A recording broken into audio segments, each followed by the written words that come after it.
everyone, it's Shane Ponto, your Wasteland reviewer, and welcome to the Cinematic Wasteland here on the SPDM Crew Podcasting Network. And this is my monthly show where my co-guests, host here, we got Adam and Luke, Then and we're all sick boys this month. So Hello. if we all sound like we're a little out hello. of it, we are. Mm. So Yes. enjoy. So this might be partial fever dream. I don't know. Am I awake? We'll We'll we'll find find out. out on the re-listen. Is anybody truly awake, Shane? Well, they want us all to be asleep Ooh, who because is they they? don't want us to be woke. Who is they? Let's start with that conversation. Who Who is is they? they? The government? The money behind all governments is a Ooh, Oh, capitalism. the Rothschilds. Illuminati. I'm partially blaming Australia because of the Murdochs. Um, Yeah, yeah. but anyway, there's our fever dream conspiracy theories for the episode. But this is our show where each month we pick a film from a specific year. And we have a few other things we talk about, like some film history, box office, and the Academy Awards. And this is 1929, so we're wrapping up the 20s, which exciting that we'll be starting the 30s next episode. And most likely, I'm just going to go out on a limb here and probably say we're not going to do any more silent films. And it's interesting to be diving into seeing how film had wrapped up in the 1920s. So let's get started. So, 1929, the first Academy Award winners were announced on the back page of the organization's bulletin 3 months before being officially awarded. 12 Hmm. award statuettes were quickly presented by Academy President Douglas Fairbanks Sr. It was the first Academy Award ceremony, taking place at a private dinner at the Hollywood Roosevelt Hotel on May 16th, honoring films from 1927 and 1928. Paramount's Wings from 1927 won Best Picture based on production. It was the only silent film to win an Oscar for Best Picture. A second Best Picture category for artistic merit, a category dropped the next year, was awarded to Sunrise from 1927. Emil Jennings and Janet Gaynor were the first Best Actor and Best Actress winners for multiple films. Therefore, Janet Gaynor was the first female performer to win an Academy Award at the age of 22. She was the youngest Wow. Best Actress winner for 5 decades until 21-year-old newcomer Marlee Matlin won the Oscar for Children of a Lesser God in 1986, which Wow. I am Yeah. super excited to check out her new documentary about Marlee Matlin. Has Mhm. not circled Yeah. around to New Jersey yet, but I know we talked a little bit about this last month, but it's interesting getting some of the details that they're like how we all sit around waiting for the nominees to be announced, and they're just like, Mm. "Here's the winners. Tune in Yep. 3 months." Hold the Um, press. Yeah. and I like how they specifically put were presented quickly. hmm Mm. I bet Nobody's got time for that. You know, this was like a Yeah. 30-minute ceremony probably. you So, need to keep it moving, Shane. Just like It was like a graduation ceremony. Just whip them in, whip them out, shake oh, hands. trust me, I know all about that. I read names at commencement at Rider University. Huh. So, Oh, how do you um, go with that with pronunciation and stuff? oh, I practiced for weeks.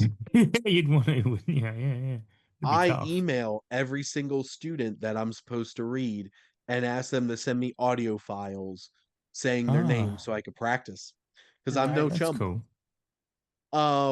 But I do not talk fast. So, I do my best. But I do talk loud when I need to. Not today. I don't have that in me. Nope. Um, Hmm. Hmm. Next point we have actress Mary Pickford was first performer to conduct a marketing campaign for an Academy Award. See, she started this shit. Yep. Um, in the second year of its offering by inviting all the judges to her home for tea at her 22-room Fair mansion. Her ploy worked, and she actually won Best Actress honor, awarded in 1930 for her overly emotive performance in her first talkie, the melodramatic Cochette. Pickford and Fairbanks also starred together in the box office flop, The Taming of the Shrew, a misguided effort to bolster their stardom. Mm. So this is where it So, started. mhm, Uh, all over a cup of tea. Hmm. I damn. like how she has a 22 had a 22 room mansion, and it was named with Wow. her name part of it.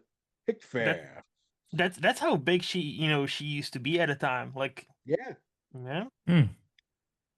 she Imagine was one Margot of Robbie the having a big estate called Robbie Land or something, right? It's kind of it's weird, right? Apparently, there are rumors that she actually purchased like a house quite close to where I live, like in Scotland.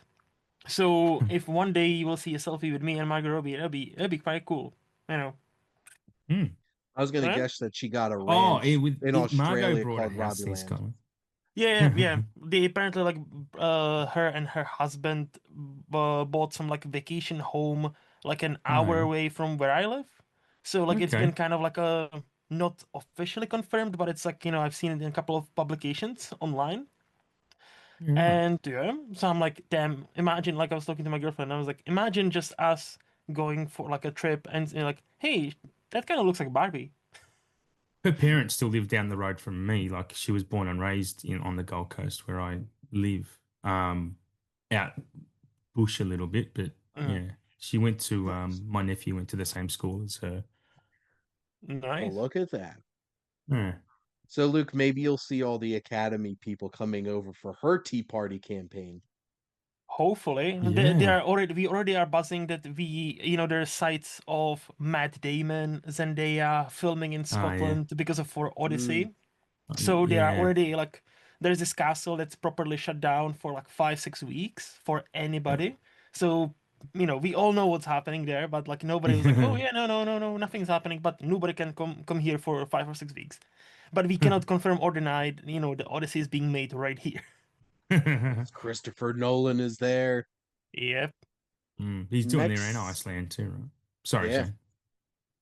Shane. Next up we got Fritz Lang's Woman in the Moon from 1929, or Frau im Mond, was the first film to show a countdown to the launch of a rocket. The scene also depicted the use of liquid rocket fuel, a rocket with two stages, and zero gravity in space. Hmm. Fritz Lang's just like, hold my beer, everybody. Yeah. I'm doing cool shit over here. I'm just Um, gonna do me. there you go. Next up, we have Hollywood released its first original backstage musical. It was MGM's first all talking picture and musical, The Broadway Melody, aka The Broadway Melody of 1929, a Best Picture Academy Award winner. It was the first sound film to win the award and the first musical with an original score. It was also the first musical to spawn a series of Broadway Melody sequels that stretched out to 1940. The final film starred Fred Astaire and Eleanor Powell. It was also one of the first musicals to feature Technicolor, two color, sequins, The Wedding of the Painted Doll, beginning a trend for other musicals to include color sequences. The musical film genre was born with the coming of sound films. Nice. So we Mm. finally here, and we also have musicals now. That's Yep. pretty cool. Oh yeah, and Yeah. like unlike the last month where we had like silent musical, right? If I remember correctly, there was a movie that was like supposed to be musical, but it was a silent movie. I'm like, what? You just got to pretend, Yeah. Yeah. which Imagine it. I don't recall this particular film being a very beloved Best Mhm. Picture winner. I think it was Mm. just like, oh my God, you have music? And they're like, Yeah, here's yeah. Best Picture.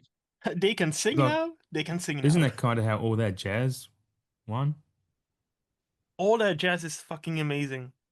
Is it? Oh, it's absolutely phenomenal. Did all that jazz win Best Picture? I was gonna It say, I won don't think it something. won Best Picture though. Won something, didn't it?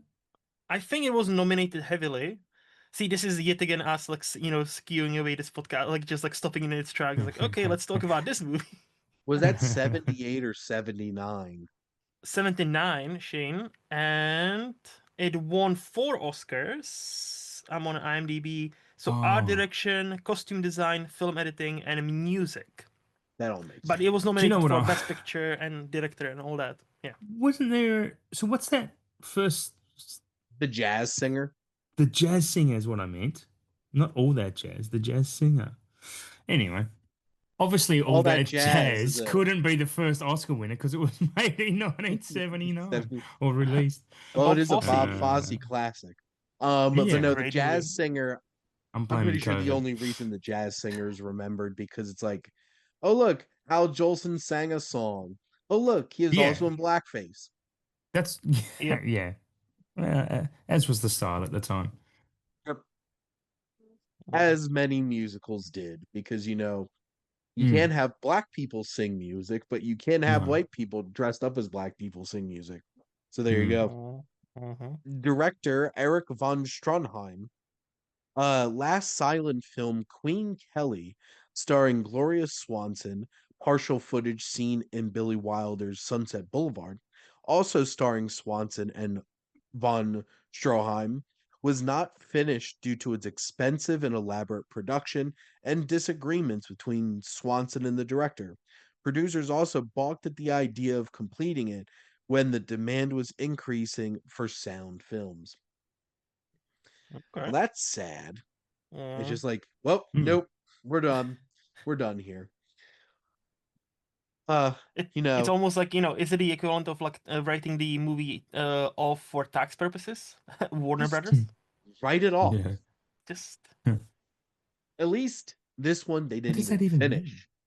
So it wasn't like they had something to be able to show people. mm, This this isn't a Batgirl or a Coyote versus Acme situation where it's just like there was Mm, literally a movie that you could have shown us. But hmm mm. uh putting those taxes first, all the way back in 1929. which at least Coyote versus Acme we will actually get to see. Bad Girl we Yeah, won't. that So, Catch Up Entertainment spent $50 million. Did mm-hmm, they? Yep, mm, Geez, I hope they but make triple it back. they definitely wrote off these costs as a loss, though. yep. Yeah. That studio's like, yep, we're gonna write this off. This is interesting. 1925 musical was made into a Paramount feature film of the same name, Coconuts, featuring Mm, the Marx Brothers, their mm. first film. It was Oh. shot at Paramount Astoria Studios on Long Island. So I do we love have the Marx Marx's Brothers. we have Marx Brothers now is also cool. I've only Yeah. seen Duck Soup, but I need to definitely like watch more of those. I've But I did I've only like seen Duck Soup. Coconuts. Oh, Only seen nice, Coconuts. Interesting. nice. I have a box set of their stuff. I didn't like Hmm. it. It bored the hell out of me. So I haven't gone back to the others. Hmm. Duck Soup, I find absolutely hilarious from start to Mm, finish. And it's only like Yep, mm. 70 minutes. yep.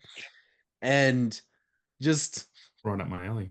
I want to watch uh Groucho Marx and Rodney Dangerfield just go back and forth throwing barbs at each other because they're the fastest talking comedians I think I've ever seen. Throw Don Rickles in there for a Mexican standoff. That'd be amazing. Oh my God. Mm. He goes through the throat every joke. Yeah, he does, right? No holds barred. Next up, we had the first full length modern sound, first 100% natural color, talking, singing, dancing picture, motion picture produced entirely in color, two strip Technicolor, directed by Alan Crosland's musical On with the Show. Premiered in New York City on May 28th, 1929. Note previously, The Chevalier, technically the first full length sound film completely in Technicolor, had only music and sound effects with silent title cards. The second Uh, Technicolor talkie film was Gold Diggers of Broadway. also from Warner Brothers. Unfortunately, the only existing prints of On with the Show were black and white. Mm. Okay. I wonder if Hmm. Jamie Foxx was also involved in Gold Diggers on Broadway. She take my money.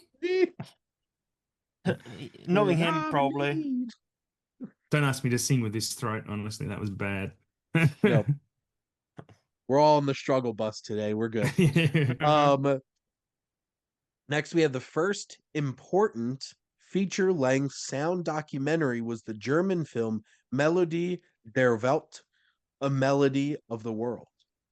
So, Germans doing all the cool stuff before the Germans did all the horrible stuff. Yet again, yeah. Um, Technologia. the They 20s had were the a great technology. time for German cinema before the Nazis ruined it.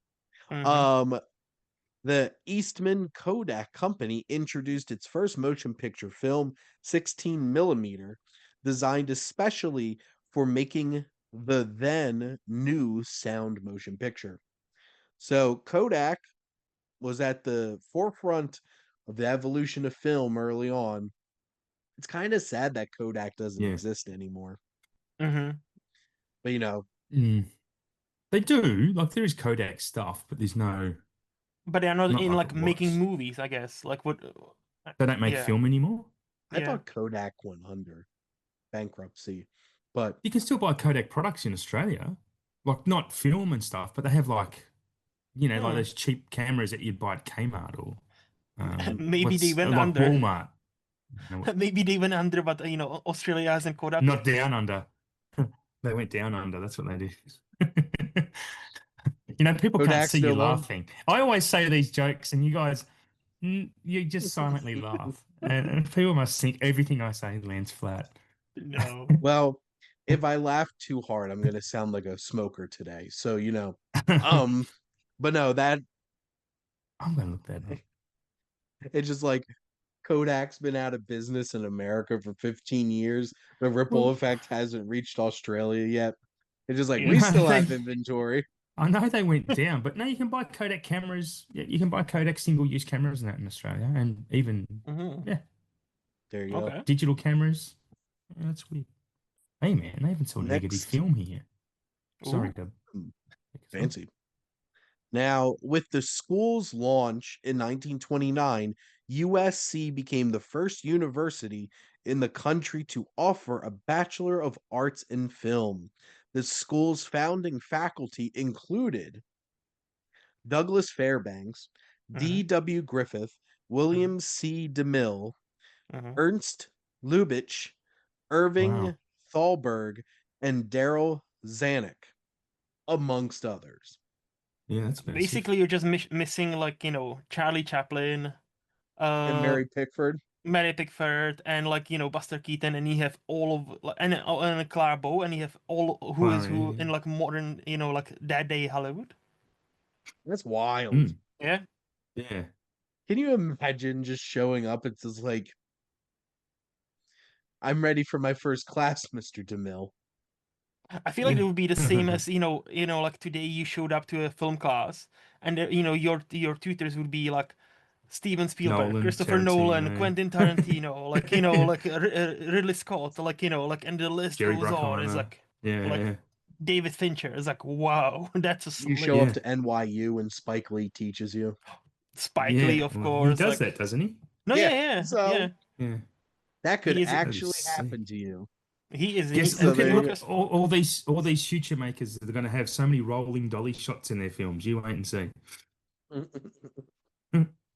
There you go. Hmm. MGM's and director King Vidor's all black musical Hallelujah, shot on location, introduced post synchronization to filmmaking. It was also the first sound era film with an all black cast to be produced by a major studio. The action was originally shot without sound, which was later added in the studio as a separately recorded soundtrack containing both naturalistic and impressionistic effects. Hmm. Hmm. very That is, interesting that like an all black cast is still kind of novel in 2025. I guess unless it's like Tyler Perry movie. Look, I think one of my main educations is going through this history of cinema is that pre the 40s, it was a very egalitarian business. Yeah, Like everyone was included. Like there was a lot of female directors, female Mhm. megastars, and it was just. But all of a sudden, there was just like all these white men were like, there's money to be had. There's gold in their heels. Let's take ownership of it and run everyone else out and ostracize everyone else to the point that it's only white men telling stories. Mhm. It's pretty evil shit, actually. they're like, there's money in the banana stand, and they get rid of everybody else. Yeah. There is I always money love in it. banana stand. Yes, Michael. Arrested Development references are always going to win with me. It's great. That's exactly what happened. They're like, there's money in Yeah, this, yeah, Mm. and just like yeah. push everybody else out. It's like, no, our money. Um, the enthusiastic public demand to see more movies with sound. Theaters rushed to install sound equipment. Movie attendance increased to 110 million, almost doubled the movie attendance in 1927. The independent studios couldn't compete as successfully with the four major studios Fox, MGM, Paramount, and Warner's in the production of sound film. Mm. So I guess this was kind Okay. of like when the herd started thinning out and it really Yep. became the major studios making most of the movies, Mm. which is very interesting that only two of these are their own company still. And to be frank, one of Well, them might not be the because history of I all don't. businesses is that the big corporate players will come in and kick out the mum and pop stores, right? Yep, That's just the same as cinema. Yeah. Mm.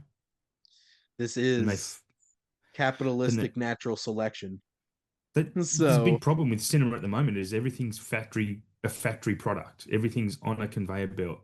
Um, it's all very meticulous in its design, and there's no art behind it anymore. And I think that started back in those times, to be honest. it was funny because it almost felt like a conveyor belt because they were like Yeah. assembly line. They're like, we need to get 40 films out this week. Yeah, yeah, yeah, and they did. Yeah. Yeah, live or die, they did it, and Uh-huh. yeah, But let's just look at the scoreboard. Fox is owned by Disney, MGM's owned by Amazon. Paramount yeah. is struggling to stay afloat on its Comcast, own. isn't it? And Uh-huh. and yeah, Paramount's owned by Viacom. Viacom. Comcast must own Universal then. Sorry. Yep. Mhm. Yeah. And then Warner is about to have a split, I guess, with Yes. Discovery. So Yeah. Does that mean we lose Discovery from Max? I think so. And That's Zasloff is gonna sticking suck with the nuts. Warner part. It's just like, son of a bitch. Yeah, Um, yeah, Zaslav should be. I love. I don't know if you guys have seen the clips of him not getting his pay rise and or his bonuses. They actually gave him a pay cut. Oh, nice. couldn't Yeah. happen to a better person. I was Yep. gonna Um, say, like, I'm so He sad was for he was him. he was he was scheduled to get like millions of dollars in bonuses, even though the Mhm. company like lost 80 50 million. And million the, or Yep. yeah, something and the wild like shareholders that. are like, "Fuck you, Jack. You ain't getting nothing. You don't deserve to get a It's, bonus when we lose money." Mhm. screw you, guy.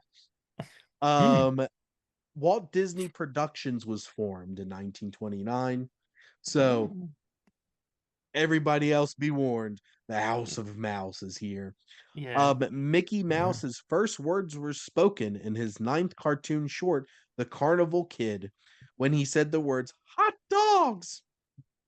Huh. So, and Walt voiced Mickey originally. So there you Hmm. go. So meaningful. So deep. Hot dogs. Yeah. I had a hot dog yesterday, wrapped in a pretzel. See, it all comes What? together. How do you do that? Amish. What? Yeah, Amish? They. I went to a farmer's market and they had a Pennsylvania Dutch like Hmm. Amish section and they had cheesesteaks and pretzels.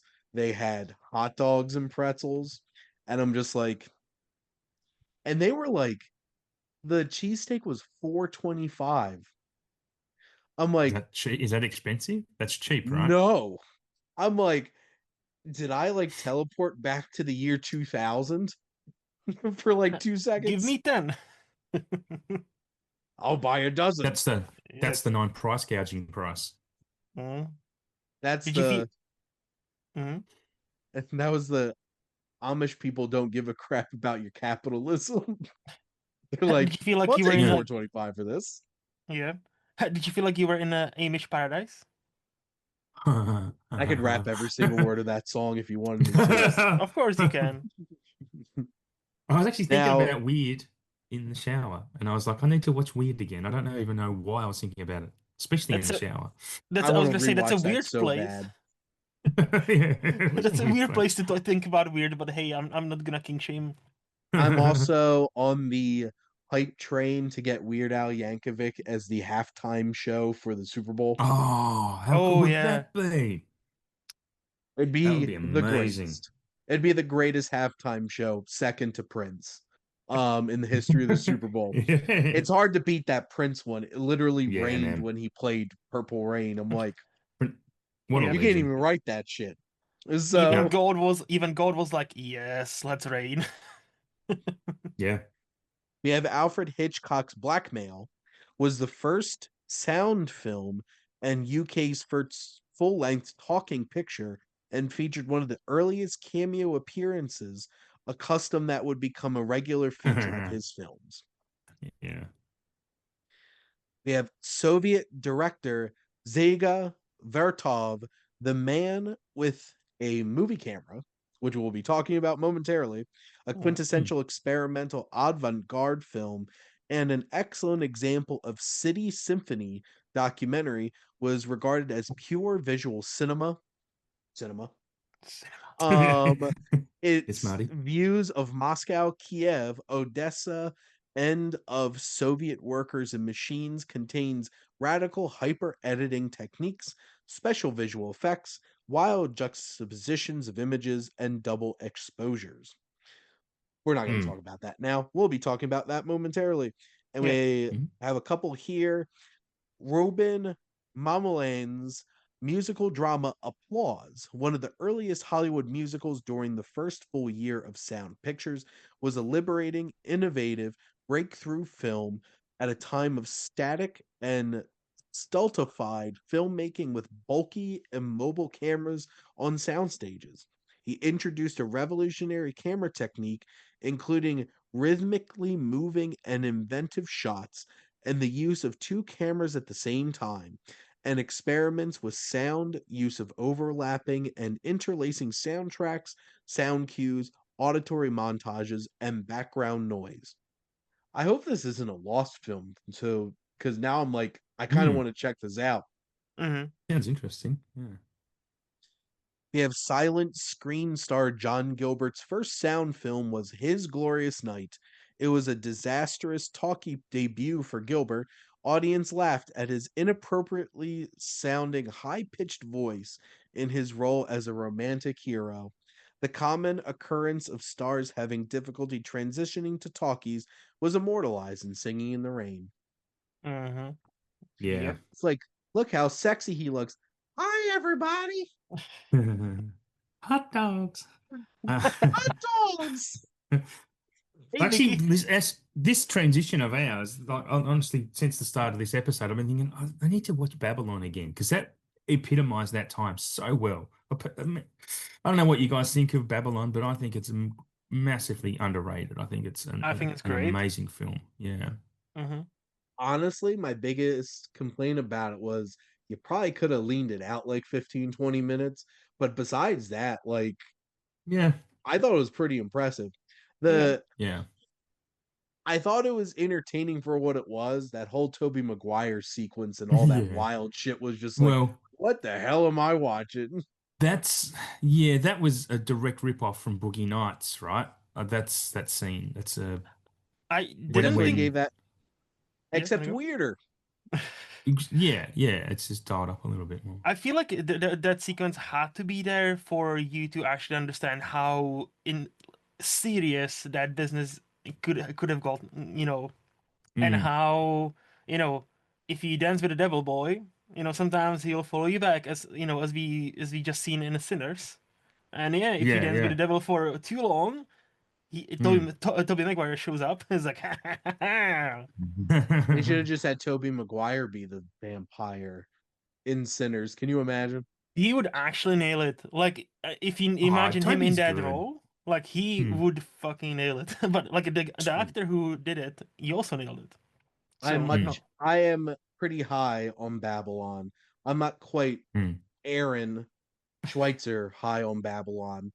That Mm. was a fun conversation when mm, Aaron tried to get all of Babylon votes on that, like our reimagining of the Oscars, and ah. Alice was having Uh, none of it. Oh yeah, Alice hates it. That yes, was yeah, Alice is not a fan of Babylon. Mm-mm. that's always a fun 4.5 hours of my life every year. Um, it's a long recording. Mhm. Um, Oh, really? got two more here. Dorothy Arzner directed The Wild Party. It was a 24-year-old star, Clara Bowes, Hollywood's Whoopee Girl. First talkie, a tale about jazz age youth in a collegiate picture that was exceedingly popular at the time. In the film, she played the part of a wild and sexy student who became involved with one of her young professors, Friedrich March, at Winston College for Women. Clara Bow's sound career as an actress was soon doomed.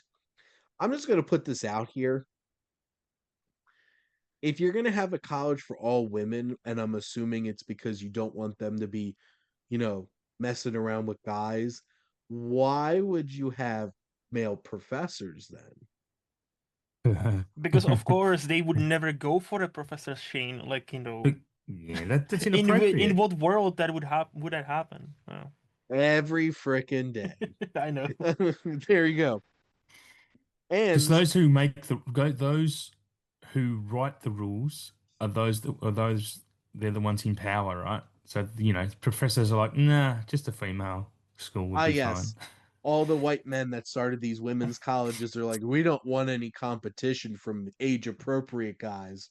Mm. We want them all to ourselves. Mm-hmm. Oh So yeah. there you go.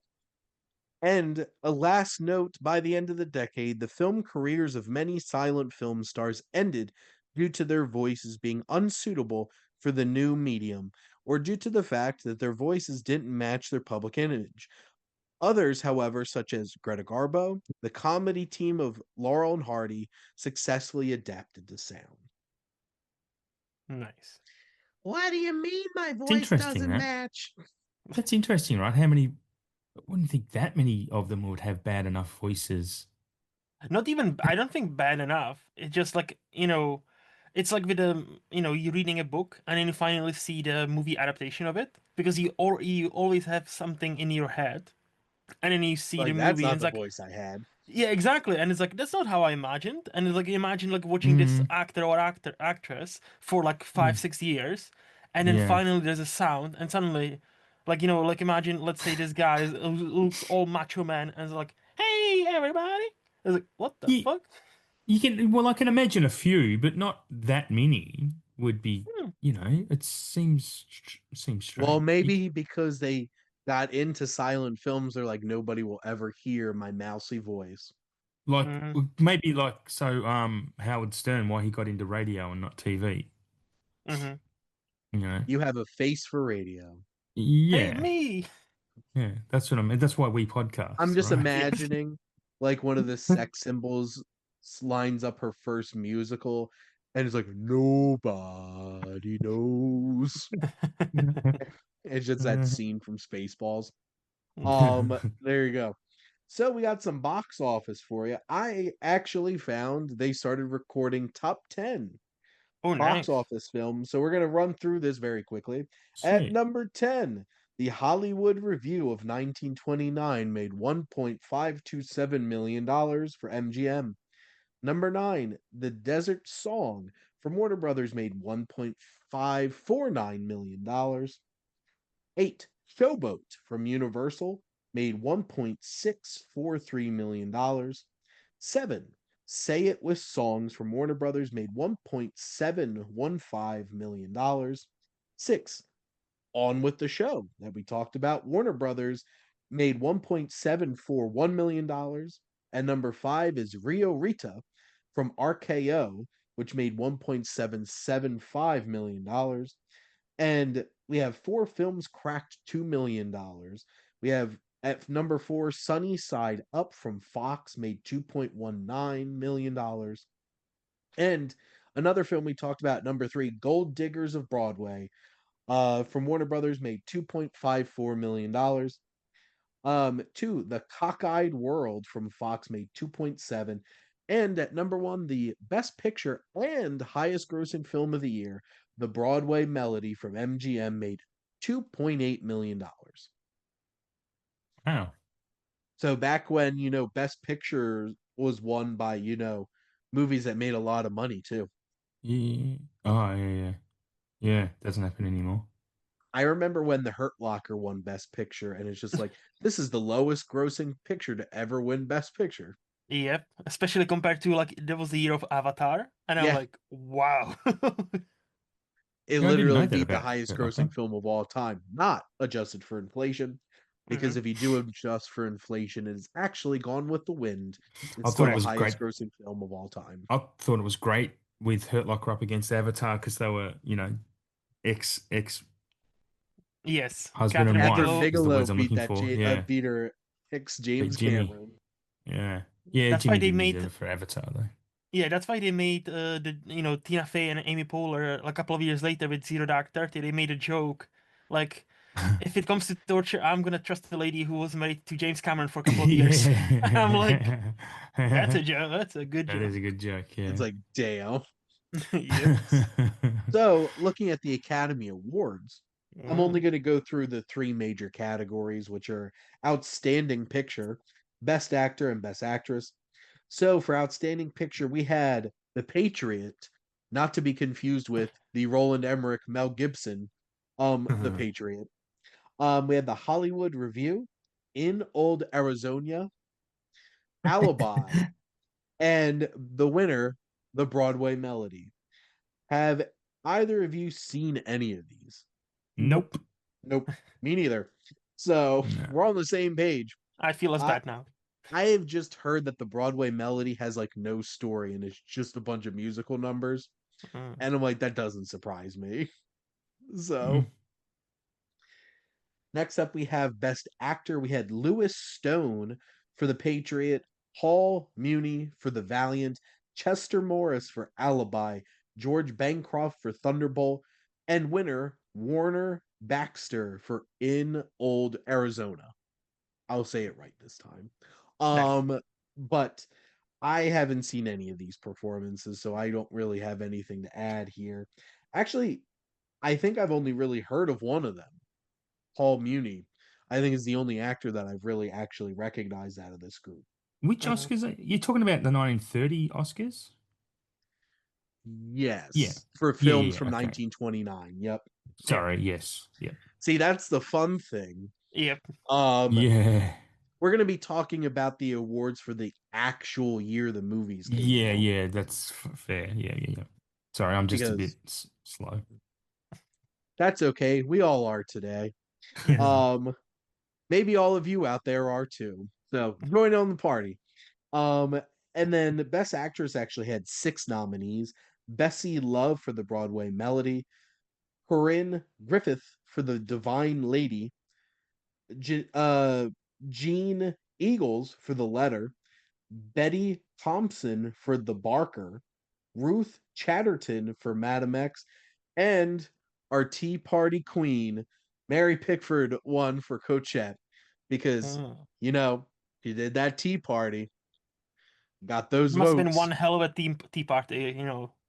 Campaigning from the very I like beginning. how you could do this, but then Andrea Riseborough, everybody got mad because some of her friends were like posting Yeah. on social media, you should check out Andrea's performance. Yeah, They too much weren't sleep. wrong though. She's great in that film. Yeah, that's the thing. She's a really talented actor and Oh, just she basically just actually is, flies yeah. under the radar in most things. But like, Because she I doesn't I look the just same. She's such a chameleon. She Yep. Oh looks yeah, completely different in everything she does. I never know it's her until after I've read the credits. correct. Well, Like, rewatching Birdman for my retrospective show with Jeff a couple months ago, I'm just like, holy shit, it's yep, Andrea Riseborough she sure is who there. just She's in lays. sorry. Sorry. I was just gonna say who lays that smooch on Naomi Watts, and just Mm. like, Mm. what were you gonna say, Yeah. Adam?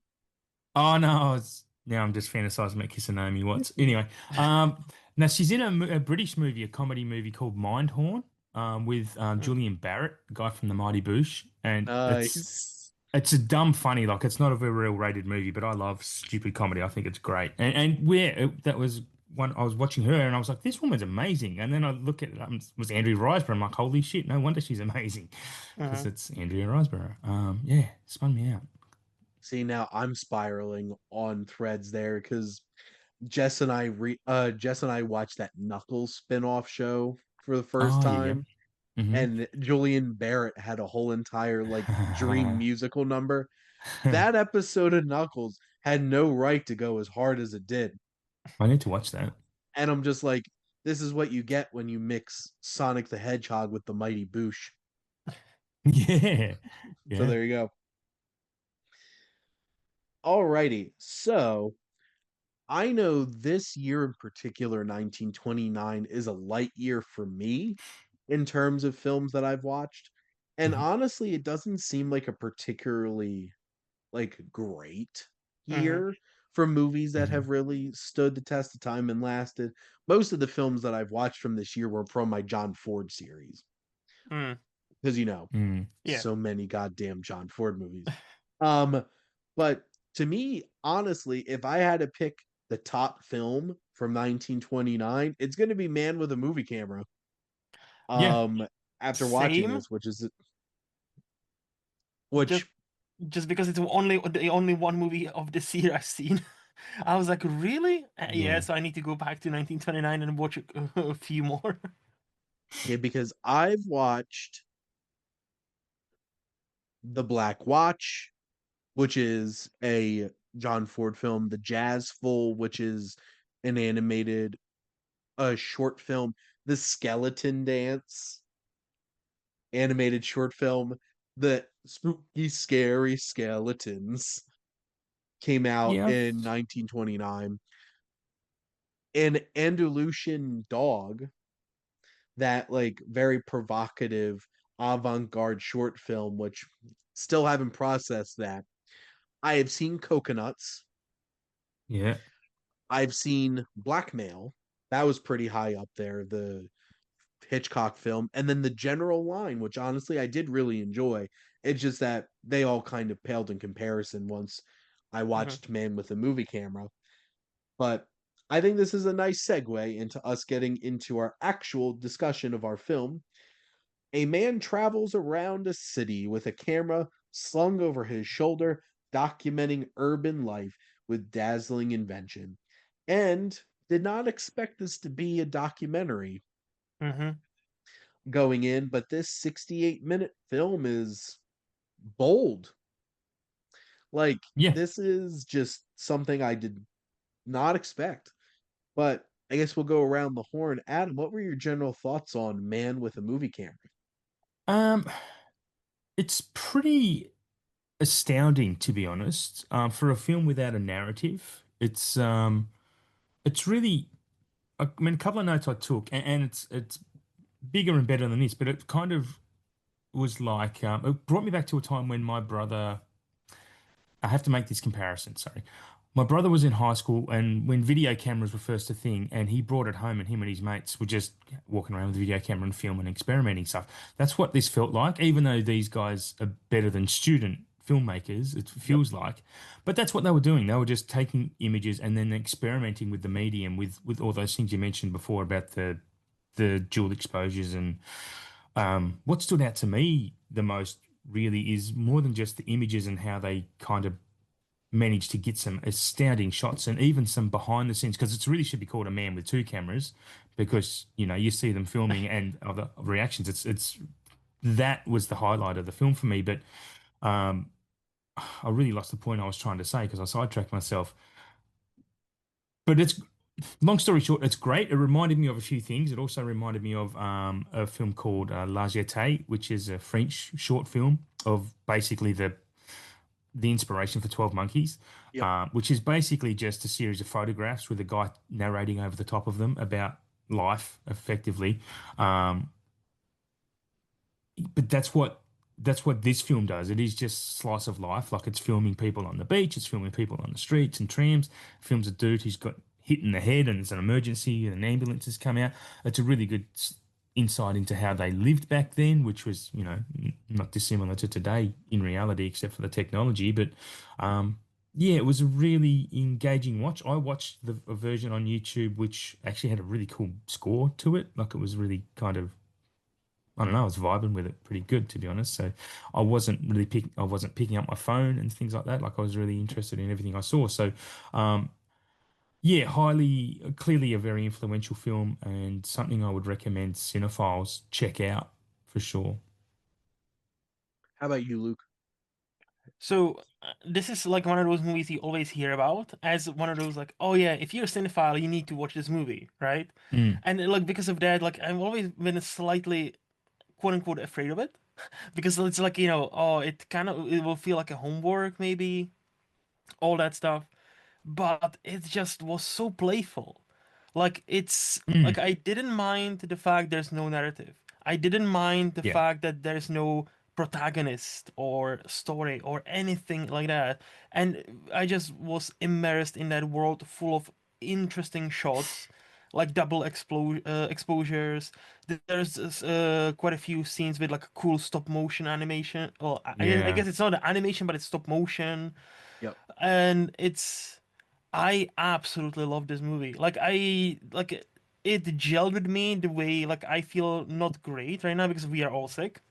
So I thought like, oh, this is not gonna be fair to this movie watching it right now in my state of mind because I don't really want to.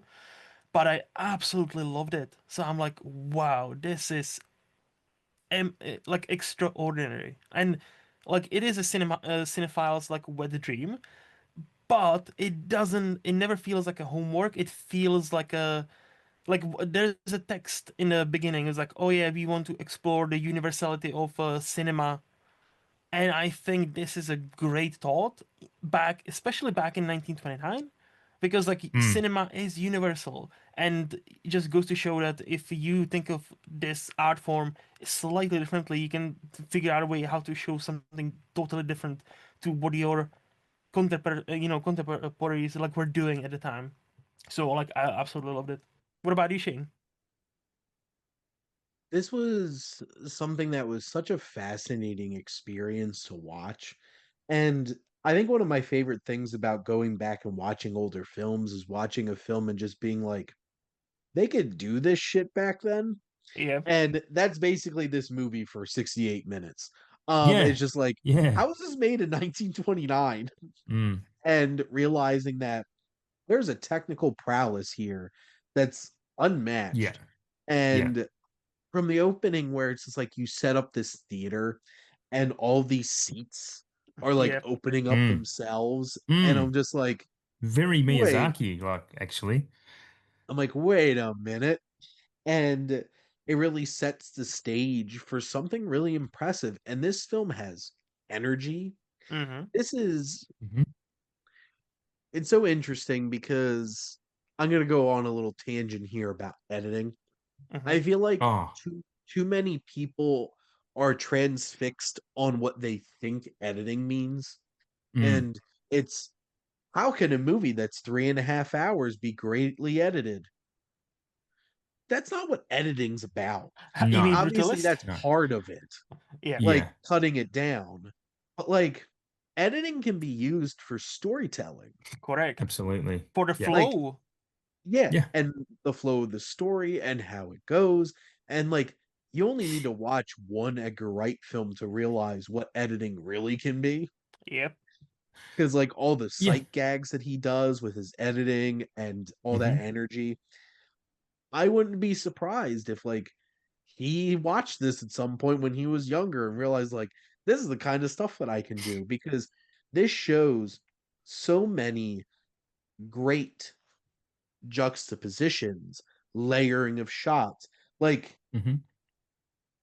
it's a very abstract one, but it's that shot of the man with the movie camera on top of a movie camera because they Yeah, just yeah, yeah, layered it like that. Yep. yeah, And it's evocative.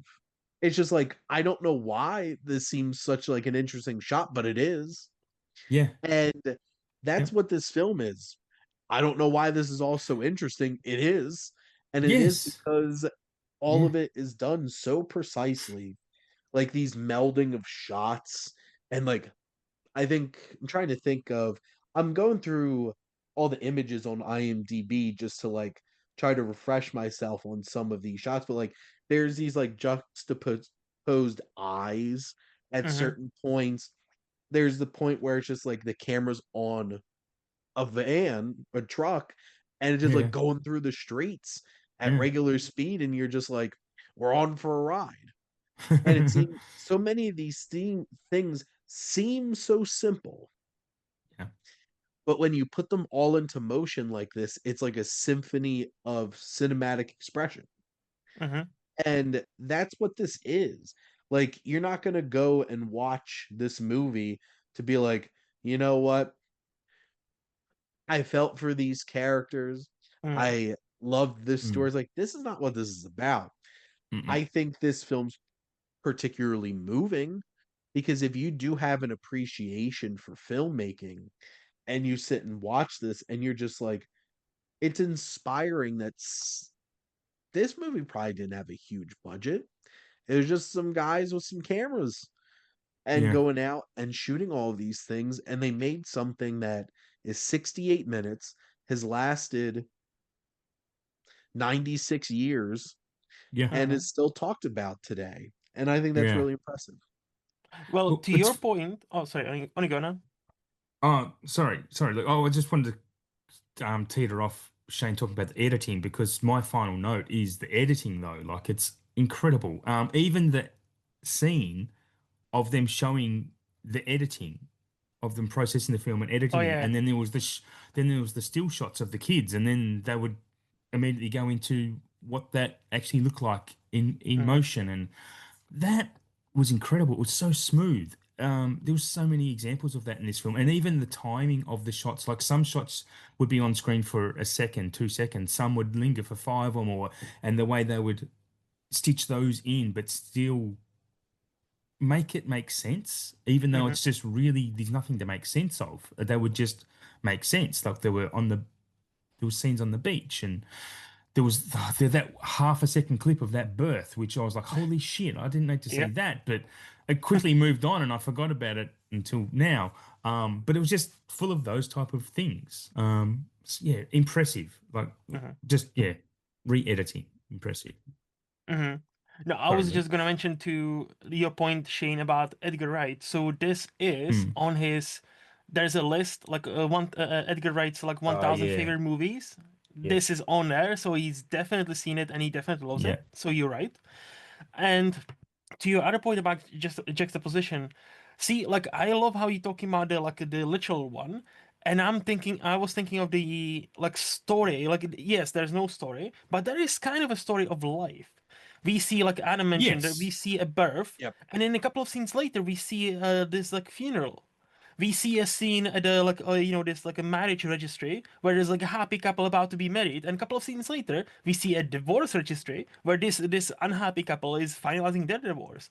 So that Mm. I think that's why this document stands above them all, like in a way that yes, there is not not a narrative per se, but there is some. So those scenes, because if those scenes were just random scenes cut together, they wouldn't have worked.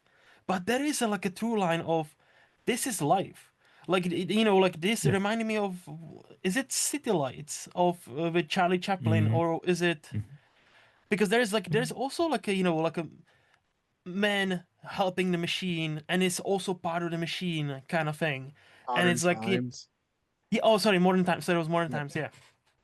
So it's that reminded me of that Chaplin movie as well because it has similar kind of themes, even though there's no narrative. but you can see like, you know, them oiling up those machines. You see that, you know, at one point the woman just like folding the boxes really fast as if like she is a machine. Oh, the cigarettes So boxes. Yeah. yeah. So it's like I I think there is like a basically like, you know, this was shot over the 3 years. In Like four three, cities, 3 cities as well. yeah, in 4 cities, three of them Four now cities are no in longer Ukraine. Russian. Three of them Yeah. are now Ukrainian. So, Yeah. and it should stay like that. You know, just Yes. saying. It will stay like that. Yeah. Just saying. But also, what I was gonna say. Yeah, no, it's like so it was shot in over 3 years, and I feel like the more you go back to this movie, the more you notice there is a through line of, for as cliche as it sounds, of life. Hey, this is how this life is. This is how, you know, you wake up, you need to go to your work, you need to do this, you need to do this. You might get married, you might die, you might give birth. This is what life is about. And I think he was trying to capture the universality of all of our existence. And for in 68 minutes, that's a bold task. Now I just You want know, to put Ewan McGregor's little speech from Train Spotting across Choose top life. of this. choose life. Yeah. Yeah. Can I kind of talk about how if you did watch this back in 29, you would be watching this and marveling at the technical aspects of it. Like, holy crap, how did they do this with this new medium? Blah, all the stuff they're doing, like, it'd be really impressive. Hmm. But today we watch it nearly 100 years later, and even though we're marveling at the technical prowess because it was 1929, Hmm. um, but really, my main thing that kept me engaged and wanting to keep watching was just seeing how they lived back then, right? Hmm. Seeing Mm. those little snippets, especially in a foreign country. Like it would have been very similar watching it, whether it was filmed in Germany, France, Australia, or LA at that time. Would still have been very similar. People do the same shit no matter where they are. It's just slight differences. That's what drew me to it more, I suppose. What, yeah. Yeah. I guess the point I'm trying to make is that that's how art just keeps living on because it means something at different times whenever you're watching it. Like it's not always there for the same thing or the same purpose. It's never going to Hmm. mean the same thing. Nope. Yeah. No, Well, comedies are the worst or worst and best if you know when it comes to like, you know, comedies reflect their time for better or Mm, worse. You know, so mm, then that's yeah. why when you go back to comedies from 60s, 70s, 80s, Yeah. there are some questionable things being said, done, Yep. displayed. Hmm. well, and especially if your comedy is very pop culture heavy, Yep. like Yeah, you're not gonna they get the do age reference. themselves. Yeah, yeah, Hmm. Like, will kids in the future also think the night sequence from Shrek 2 is one of the funniest things ever created? Maybe Probably not, because not. they might not know who OJ Simpson is and that he drove a white Bronco. yeah. But Hmm. and it's just one of those things where I'm glad that you reinforced this point, Adam, because yes, this film works on a cinematic experience, but true to, I think this was your point, Luke, but the idea that if these were just a bunch of random shots together, wow, that's cool. Hmm. Yeah. Hmm. But Yeah. like this does really capture life and it's does it I think in an interesting way because if you think contextually, this is towards the very beginning of the Soviet Union. Hmm. Because Hmm. like it's still within what the first 10 years of Yep. the Soviet Union existing, and this is Soviet life. Yeah. And being able to see all these experiences and what's more powerful, the differences or the similarities? And I think the Hmm. similarities of showing that we all live a human life Hmm. Yeah. and experience the human condition is important. You know, I, well, also dating things. I'm like, I'm about to say it's like they had typewriters. I know what a typewriter is. Yep. Yeah. Um, you know, kids in like 20 years I probably learned won't to know what I learned to type on a typewriter when I me did it. too. Yeah.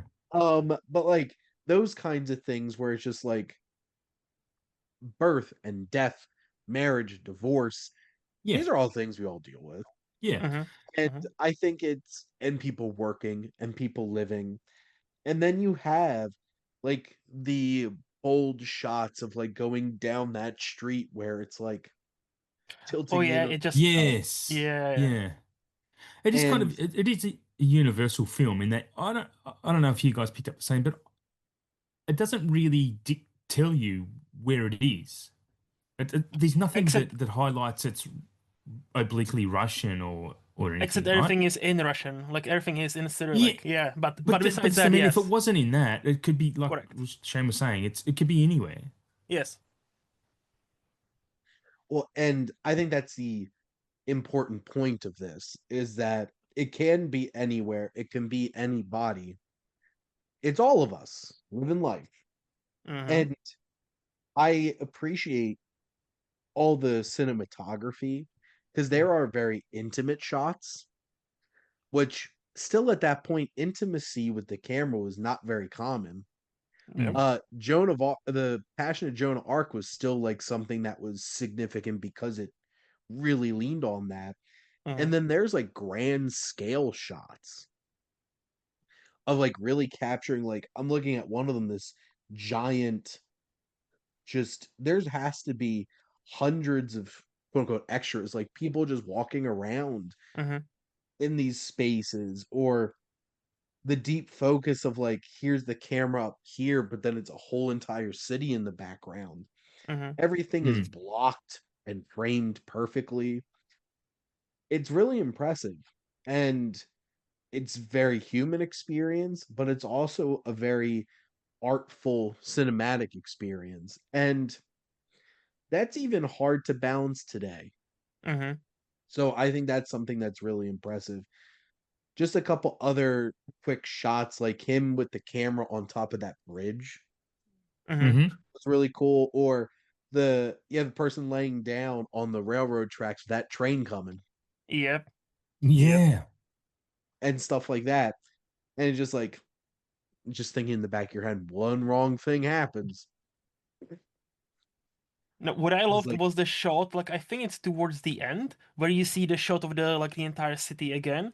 But this time he's in like a top right corner as if he is standing above the city with his camera, almost to this like godlike level. And in that way it's almost like he tries to position himself, the cameraman, the man with the camera, right? It seemed to me like he's trying to position himself in like unusual places, but he always it's almost playful. And then there's a stop motion of the camera almost like dancing, just the camera alone, like almost like dancing and having fun for the fun's sake. And I'm like, this is so like adorable in a way, but also so cool. Where like this is a like I would say this is like essential pure like cinematic experience, but I feel like even your quote unquote normies would still get some kick out of that because it's kind of funny, it's kind of playful. It's not like, yeah, you're gonna be depressed for 2.5 hours in black and white. Enjoy. Yeah, This yeah. is this is cinema. what we have been doing to Adam multiple times on this show. Poor Adam.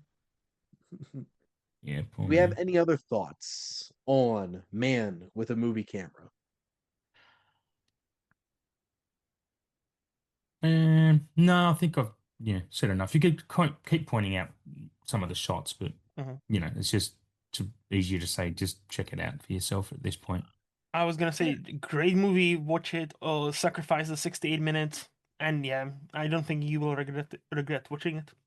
Mm. It's still shorter than most HBO show episodes. Yep. So there you go at this point. But we made it. We're all alive with debatable health. But we made it through this episode. Hopefully you all enjoyed this and some of our tangents and fever dream comments, and but it was a fun ride. And next month Yeah. we will be taking a look at The Blue Angel from 1930 as we begin a new decade here. This will be our third decade Wow. together. Yep. Yeah. Doing this as we started in the teens together. You both missed out on all those fun wild things from very, very early cinema. Hmm. Um, Noughts. that were like on average 10 minutes. But Huh. thank you all for listening. From Adam and Luke and I, we all appreciate you tuning in and listening to the show. Make sure to like, comment, and share on the episode. Did you have any particular favorite documentaries that kind of just capture the life that's around us? Make sure to follow or subscribe wherever you listen to your podcast. We have all kinds of different shows on the SPDM Crew Podcasting Network and so many great different types of content. But if you love movies and talking about movies, the three of us have plenty for you to go check out. And if you want to join the crew as either a podcaster yourself and start your own show or be a guest, be our guest, make sure to reach out to us on our website, to our fearless leader, Mike Hilty. And if you like our logo, my buddy Joe did a great job with this, so you should go check out his work.